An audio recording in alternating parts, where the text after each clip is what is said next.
अस्सलाम वालेकुम स्टूडेंट। अब हम स्टार्ट करते हैं नोमेनक्लेचर ऑफ अल्कोहल से।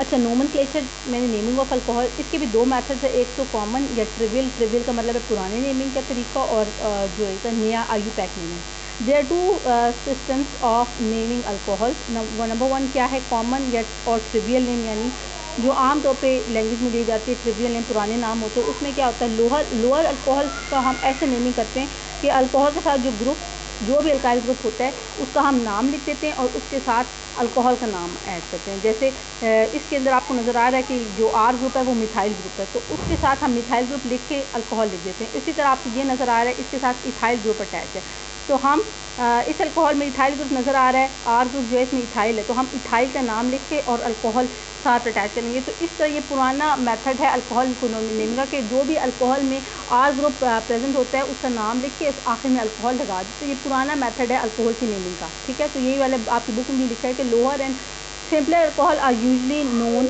बाय देयर कॉमन और ट्रिवियल नेम। पुराने मतलब जो नए नए थे और ये सिंपल अल्कोहल, उनको हम कॉमन ट्रिवियल नेम के से हम जानते हैं। obtained by adding the name of alcohol after the name of the alkyl group to which the OH group is attached, ठीक है। जो इन्होंने एग्जांपल भी दे दिए। अब हम नेक्स्ट पे आ जाते हैं। आर यू, ये सॉरी ये देखिए प्रिंटिंग मिस्टेक है। आर यू रैक नहीं, आर यू पैक नहीं। R U PAC international unit of pure and applied chemistry ने जो नाम दिए, तो इसमें इसके तहत हम अल्कोहल की नेमिंग क्या करेंगे। हम सबसे पहले अल्कोहल में देखेंगे कौन सा अल्काइल ग्रुप मौजूद है। ज़ाहिर बात है अल्काइन ग्रुप किसी न किसी अल्केन से निकला हुआ है ना, ठीक है। तो पुराना जो आईयूपैक नेमिंग का तरीका ये, उसमें हम ये देखेंगे कि अल्कोहल का जो अल्काइल ग्रुप है कौन सा है, पहले हम उसको आइडेंटिफाई करेंगे, फिर उस अल्काइल ग्रुप से हम उसका अल्केन निकालेंगे और उससे हम उसका अल्कोहल का पेरेंट नेम निकालेंगे, ठीक है। अल्काइल ग्रुप का जो भी अल्केन होगा उस अल्केन के नाम से अल्कोहल का पेरेंट नेम लगाएंगे। लेकिन अब करना इसमें यह है कि जो भी अल्काइल ग्रुप का अल्केन है उसके आखिर से ई हटा के हमने आखिर में ओ लगा देना है, ठीक है। जैसे आप ये देख रहे हैं इस केस में अल्काइल ग्रुप क्या है, मिथाइल ग्रुप है ना, तो मिथाइल ग्रुप किस अल्केन से निकलता है, मीथेन से, तो हमने मीथेन लिखना है और ई हटा के आखिर में ओ लिख देना है और बन जाएगा मीथेनॉल, ठीक है। इसी तरह आपको ये निकल रहा है इसका जो अल्काइल ग्रुप है वो प्रोपाइल ग्रुप है, तो प्रोपाइल ग्रुप प्रोपेन से निकला है ना, तो हम ई हटा के, प्रोपेन का ई हटा के आखिर में ओल डाल दें। इधर ये थोड़ी इधर गलती है, प्रिंटिंग मिस्टेक है, ई नहीं होना चाहिए, यहाँ पे ओ होना चाहिए। तो ये हमने प्रोपेन लिखना है, उसका ई हटा के आखिर में ओ लिखना है। तो ये जहाँ मैं पॉइंट आउट कर रही हूँ, आप भी अपनी टेक्स्ट बुक में भी ये चीज़ अगर लिखी हुई है, अवल नहीं लिखी हुई, ये गलती नहीं, ये आपकी जो डिजिटल बुक्स है इसमें गलती हुई हुई है। तो प्रोपेनॉल है इसको, ठीक है। तो यही रूल नंबर 1 है कि आपने ये देखना है, आपको सिंपल ये देखना है कि the longest chain of carbon atom containing the hydroxyl group is taken as parent chain, यानी जो भी लॉन्गेस्ट वो OH ग्रुप जिस longest chain of carbon atom के साथ अटैच है उसको आप पेरेंट चेन के तौर पर लें। समझ आ रही है। The longest chain of carbon atom containing the hydroxyl group is taken as the parent hydrocarbon, यानी OH ग्रुप जिस longest chain of carbon atom के साथ अटैच है उसको आप पेरेंट हाइड्रोकार्बन के तौर पे लेंगे, ठीक है। The ending E of the alkane is replaced by OL, यानी अभी आपने ये करना है ई की हटा के OL आपने डाल देना, ठीक है। यानी इसके बाद दूसरा क्या है, अब आप जब अल्कोहल की नेमिंग करेंगे तो उसमें सबसे ज़्यादा प्रेफरेंस आपने OH ग्रुप को देनी है। आपने यानी अब आपको पता चल के ये कंपाउंड अल्कोहल है, तो आपको ये भी पता चल गया जैसे इसकी ये जिस OH ग्रुप जिस लॉन्गेस्ट चेन के साथ अटैच है वो 4 कार्बन पे मुश्तमिल है, ठीक है। ये OH ग्रुप जिस कार्बन लॉन्गेस्ट चेन के साथ है वो 4 कार्बन पे मुश्तमिल है। तो 4 कार्बन पे मुश्तमिल अल्केन क्या होता है, ब्यूटेन, ठीक है। ब्यूटेन के आखिर से ई हटा दिया हमने, ओल बना दिया। अब आपने ये करना है, जब इसकी नंबरिंग करेंगे तो आपने नंबरिंग करते हुए इस कार्बन चेन की नंबरिंग ऐसे करनी है कि OH ग्रुप को सबसे कम नंबर मिले। मिसाल के तौर पे आप इसकी नंबरिंग उस एंड से स्टार्ट करेंगे जहाँ पे आप इधर से भी स्टार्ट कर सकते हैं, लेकिन आप इधर से स्टार्ट करेंगे ताकि OH ग्रुप को सबसे कम नंबर मिले। जैसे इसकी नंबरिंग है, इसको हम कहेंगे 1 ब्यूटेनॉल, ठीक है। इसी तरह आप इधर आ जाएँ, ये वाला भी देखें, ये देखें ये OH ग्रुप जिस कार्बन के साथ जिस लॉन्गेस्ट चेन के साथ अटैच है वो 4 कार्बन पर मुश्तमिल है, ठीक है। तो 4 कार्बन का अल्केन कौन सा होता है, ब्यूटेन, तो ई हटा के ब्यूटेनॉल हमने बना दिया। लेकिन अब हम इसकी नंबरिंग ऐसे करेंगे कि OH ग्रुप को सबसे कम पोजीशन मिले, तो हम इसको कहेंगे 2 ब्यूटेनॉल, ठीक है। तो अब आप ये देख लें, the position of the OH group is indicated by a number. OH group का की जो पोजीशन है वो हम नंबर से इंडिकेट करेंगे, ठीक है। प्लेस्ड बिफोर द नेम, और वो नंबर जो है वो नेम से पहले मौजूद होगा। वो यानी जो भी हमने पेरेंट नेम सेलेक्ट किया उससे पहले हम उसका नंबर लिखेंगे। और यहाँ पे जो ये नंबर है ये OH ग्रुप की पोजीशन को बता रहा है। ये बात समझ आ रही है। इसी तरह यहाँ पे जो ये 2 ब्यूटेनॉल का मतलब है 2 जो है ये OH ग्रुप की पोजीशन बता रहा है अल्कोहल में, ठीक है।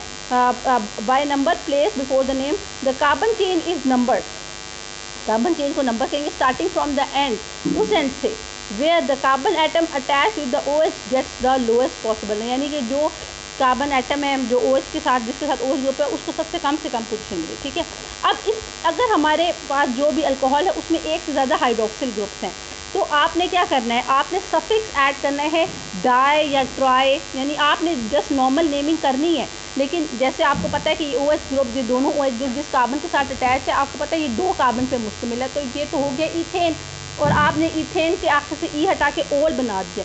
लेकिन चूंकि इधर 2 OH ग्रुप अटैच है तो आप सफिक्स डाई इधर ऐड करेंगे, ठीक है। और आपको पता है कि अल्कोहल की जो OH ग्रुप की पोजीशन है वो मेन नाम से पहले लिखी जाती है, तो ये बन गया इथेन। अच्छा एक और बात है, आपने ई भी हटाना है, ई भी इधर नहीं होना चाहिए, ये इन्होंने गलत किया। आपकी टेक्स्ट बुक में भी इधर ई लिखा हुआ है, इधर नहीं होना चाहिए था, इसको ईथन डायोल होना चाहिए था, ईथन डायोल। ये आपकी टेक्स्ट बुक का भी है। मैंने कहा कि बहुत सी ऐसी गलती जहाँ की आपको खुद आइडेंटिफाई करनी होती है मिस्टेक्स, तो आप यहाँ से ई आपने हटा तो ये ईथन डायोल हो गया।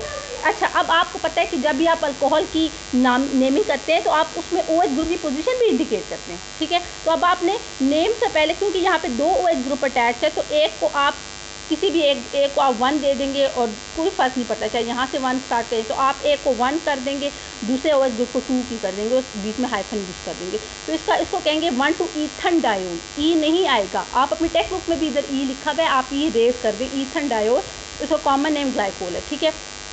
इसी तरह जैसे ये नहीं OH ग्रुप जिस कार्बन के साथ अटैच है वो 3 कार्बन पे मुश्तमिल, 3 कार्बन पे मुश्तमिल जो अल्केन होता है वो प्रोपेन होता है, तो प्रोपेन के आखिर से आपने ई हटा देना है। यहाँ पे भी इन्होंने ई गलत लिखा हुआ है, ई हटा देना है तो प्रोपेनोल बन गया।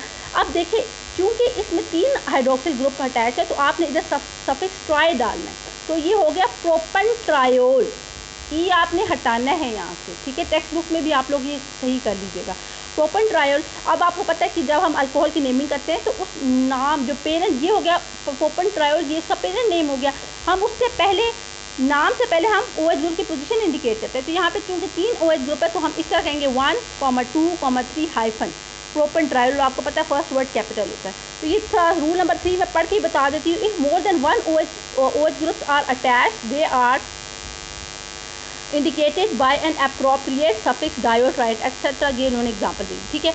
अच्छा अगर हमारे पास अनसेचुरेटेड अल्कोहल है, अनसेचुरेटेड का मतलब है कि उसके अंदर डबल या ट्रिपल बॉन्ड है, तो हमने नंबरिंग ऐसे करनी है कि OH ग्रुप को कम से कम नंबर मिले। हमारी ये कोशिश नहीं होती, वैसे तो आपने अल्कीन में ये पढ़ा है ना कि हम ऐसे नंबरिंग करते हैं कि डबल या ट्रिपल बॉन्ड को कम से कम नंबरिंग मिले, लेकिन अगर उस अनसेचुरेटेड का जो हाइड्रोकार्बन उसमें OH ग्रुप भी मौजूद है तो हमने नंबरिंग ऐसे करनी है कि OH ग्रुप को सबसे कम नंबरिंग मिले। हमारी ये कोशिश नहीं होनी चाहिए कि डबल बॉन्ड को कम से कम नंबरिंग मिले। मिसाल के तौर पे आप इस स्ट्रक्चर को देख लें, अगर हम इसको यहाँ से नंबरिंग स्टार्ट करते हैं तो डबल बॉन्ड को भी 2 पोजीशन मिल जाती, लेकिन अल्कोहल को क्या मिलती, 4th, तो हमने इसकी पोजीशन हमने यहाँ से की है इसकी नंबरिंग, ताकि इससे हुआ कि OH ग्रुप को कम से कम नंबर मिले, ठीक है। तो ये देखिए अब इसका इस पर्टिकुलर कंपाउंड का अगर आप ये देख लें, ये जो है ये OH ग्रुप जिस कार्बन के साथ अटैच है वो 4 कार्बन पर मुश्तमिल है, ठीक है, लेकिन चूंकि इनके अंदर डबल बॉन्ड भी है तो इसका नाम होगा ब्यूटेन।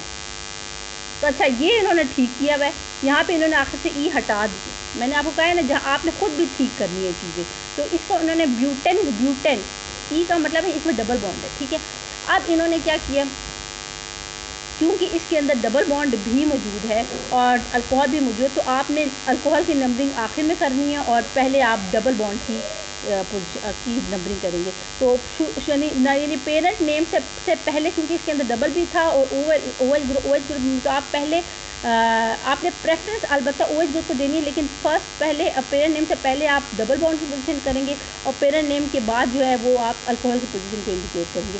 तो इसका नाम ब्यूटेन है, लेकिन चूँकि डबल बॉन्ड सेकंड पोजीशन पर मौजूद है तो आप 2-ब्यूटेन, अच्छा फिर हाइफन यूज़ करेंगे 1, फिर हाइफन ओल, ठीक है। तो यही बात उन्होंने इस तरह रूल में बताई, the unsaturated alcohols are numbered in such a way that hydroxyl group rather than the point of unsaturation gets the lowest number, for example ने दे दिया, ठीक है। अच्छा, जब बहुत से ऐसे कंपाउंड होते हैं, आपको पता है हाइड्रोक्सिल ग्रुप आमतौर पे तो प्रेफर्ड ग्रुप होता है, लेकिन बहुत से ऐसे ग्रुप्स होते हैं जिनके मुकाबले में हाइड्रोक्सिल ग्रुप जो है ना प्रेफर्ड ग्रुप नहीं होता। मिसाल के तौर पे अगर कीटोनिक ग्रुप है तो कीटोनिक ग्रुप ज़्यादा इंपॉर्टेंट होगा। अगर OH से 3 ग्रुप्स बहुत ज़्यादा इंपॉर्टेंट है, वो कौन कौन से?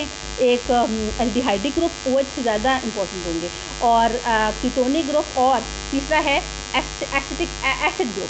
तो अगर एक आपके पास ऑर्गेनिक कंपाउंड है, उसमें OH भी मौजूद है, और दूसरा जो ग्रुप मौजूद है वो या एल्डिहाइड है या कीटोन है या एसिड ग्रुप है, तो आपने उस में एसिड ग्रुप को इम्पोर्टेंस देनी होगी, और आपने उसकी नेमिंग भी उस कंपाउंड की ऐसे देनी है कि वो एल्डिहाइड ही कहलाए, या वो कीटोन भी ही कहलाए, या वो एसिड ही कहलाए। लेकिन उस केस में हाइड्रोक्सिल ग्रुप जो है वो ऐसा सब्सटीट्यूएंट के तौर पे बिहेव करेगा। उस केस में आप हाइड्रोक्सिल ग्रुप की वजह की प्रेजेंस की वजह से उस कंपाउंड को अल्कोहल नहीं कहेंगे, बल्कि आप उस केस में हाइड्रोक्सिल ग्रुप जो है वो सब्स्टिट्यूएंट बन जाएगा, और उस सब्स्टिट्यूएंट को आप कहेंगे हाइड्रोक्सी, और आप उसकी पोजीशन भी इंडिकेट करेंगे। ये बात समझ आइए।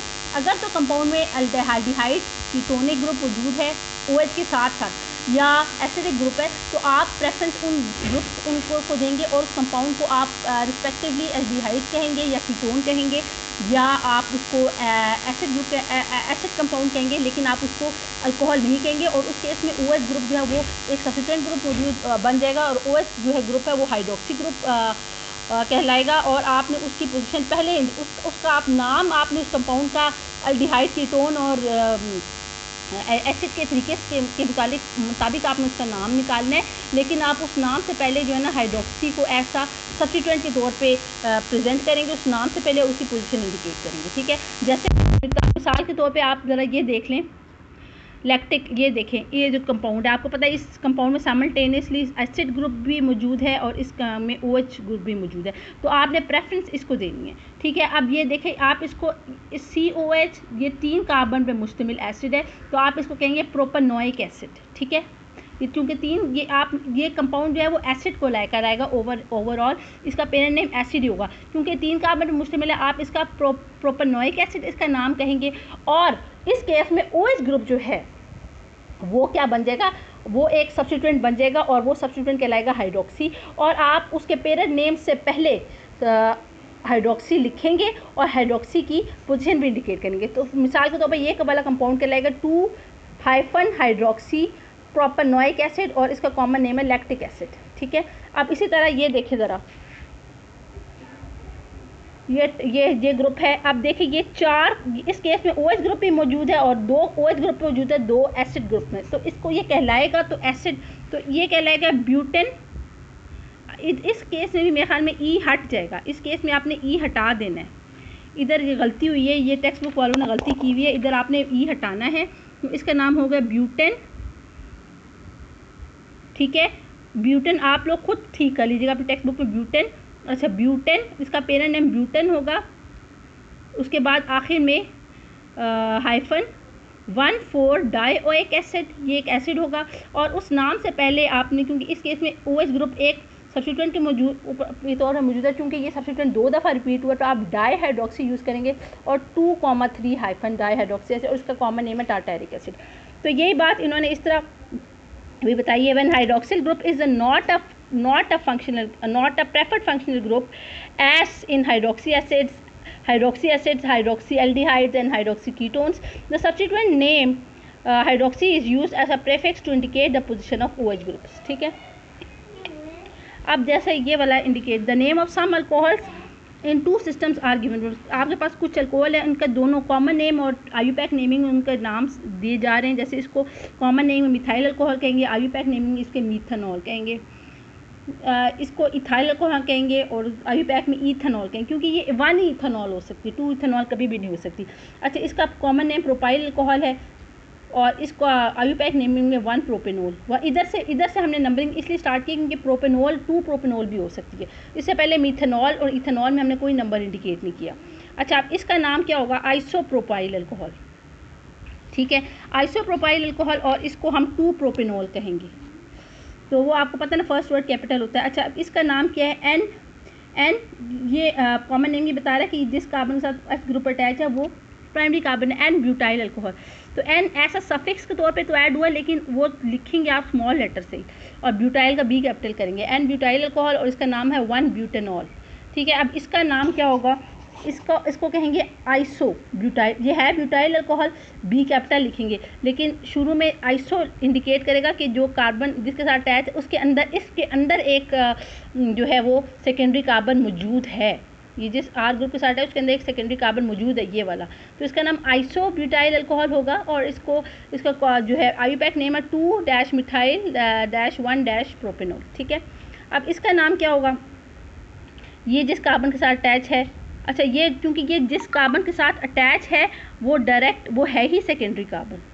इसमें तो ये था ना कि जिस कार्बन के साथ अटैच था वो तो सेकेंडरी नहीं था, लेकिन इसके अंदर मौजूद था सेकेंडरी कार्बन, तो इसलिए आपने आइसो का वर्ड यूज़ किया। ठीक है, ये जिसके साथ अटैच था वो प्राइमरी था, लेकिन अंदर तो सेकेंडरी कार्बन मौजूद था ना इस आर ग्रुप के, तो आपने इसको आइसो ब्यूटाइल कहा था। लेकिन ये जिसके साथ अटैच है वो है ही सेकेंडरी कार्बन, तो इस केस में आपने शुरू में प्रीफिक्स लगाना है सेक, लेकिन छोटे वर्ड से, और ब्यूटाइल अल्कोहल, और इसको 2 ब्यूटेनॉल का नाम देंगे।